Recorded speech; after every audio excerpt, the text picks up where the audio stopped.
சின்னமனூரில் அரசு பெண் மருத்துவர் மணிமாலா தூக்கிட்டு தற்கொலை என்று தகவல் வெளியாகியிருக்கிறது. சின்னமனூர் அரசு மருத்துவமனையில் தோல் சிறப்பு மருத்துவராக பணி செய்து வந்த மணிமாலா தற்கொலை செய்து கொண்டார் என்று தகவல் வெளியாகியிருக்கிறது. அது குறித்தான அண்மை செய்தியை பார்த்து வருகிறோம்.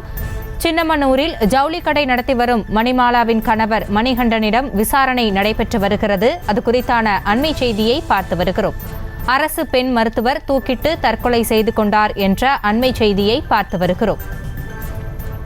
சின்னமனூர் அரசு மருத்துவமனையில் தோல் சிறப்பு மருத்துவராக பணி செய்து வந்த மணிமாலா தற்கொலை செய்து கொண்டார். தூக்கிட்ட நிலையில் மணிமாலா உடலை கைப்பற்றிய போலீசார் காரணம் குறித்து விசாரித்து வருகின்றனர். இதுகுறித்த கூடுதல் விவரங்களோடு இணைக்கிறார் எமது செய்தியாளர் சத்யராஜ். விவரங்களை வழங்கலாம். நிச்சயமாக வாசினி, தேனி மாவட்டம் சின்னமனூர்ல வசித்து வருவங்க மணிமாலா என்ற தோல் சிகிச்சை பிரிவு அரசு நடுச்சாமம், அதாவது நள்ளிரவுல அவருடைய கணவர் சின்னமனூர் காவல் நிலையத்தில் தகவல் தெரிவித்திருக்கார். அது மாதிரி தன்னுடைய மனைவி தூக்கிட்டு தற்கொலை செய்து கொண்டது. உடனடியாக சம்பவத்துக்கு சென்ற சின்னமனூர் காவல்துறையினர் மணிமாலாவின் உடலை கைப்பற்றி சின்னமனூர் அரசு மருத்துவமனைக்கு கொண்டு சென்றுள்ளனர். அங்கு சிகிச்சை பார்த்த மருத்துவர்கள் மணிமாலா ஏற்கனவே இறந்து விட்டதாக தகவல் தெரிவித்து உள்ளனர். இதனை அடுத்து அவரது உடலை தேனி அரசு மருத்துவமனை மருத்துவக் கல்லூரிக்கு உடற்கூறு ஆய்வுக்காக அனுப்பி வைக்கப்பட்டு உள்ளனர்.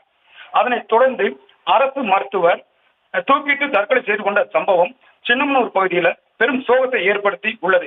இதன் சம்பந்தமாக சின்னமனூர் காவல்துறையினர் வழக்கு பதிவு செய்து எந்த ஒரு பிரச்சனை இருக்கிறதா என்ற கோணத்தில் விசாரணையை மேற்கொண்டு வருகின்றனர்.